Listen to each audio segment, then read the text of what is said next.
Bode deoant ermintinman e kerampuil. E gaset eo lycée di diwan karez.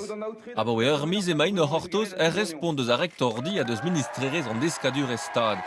Labourad a reont evit kas o c'hoant war raok, tremen ar vachelouriez e brezhonek pendaben, en an betegin.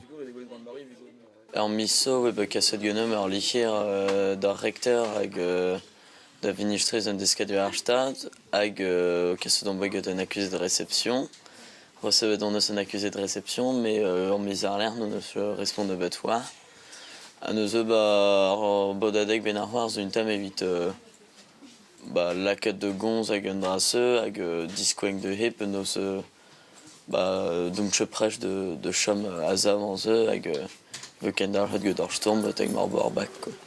E diwan ve kelennet pep danvez e brezonek, met an prouadou ar vacho, a rank bezat tremenet e galek, nemet an istor geo.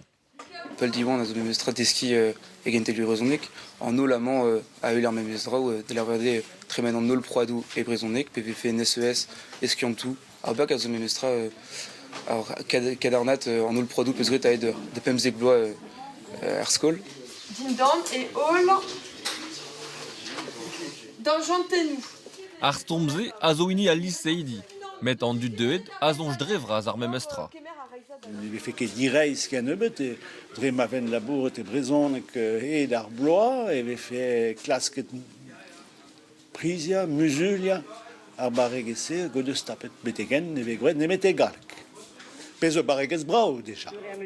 Abaoe un nebeut bravechou emañ an euskariz, ur c'houlenn tremen ar vacho en euskarek, liseidi diwan zo krog a blamman, ne ket sur e vichenci laouet war ver dermen.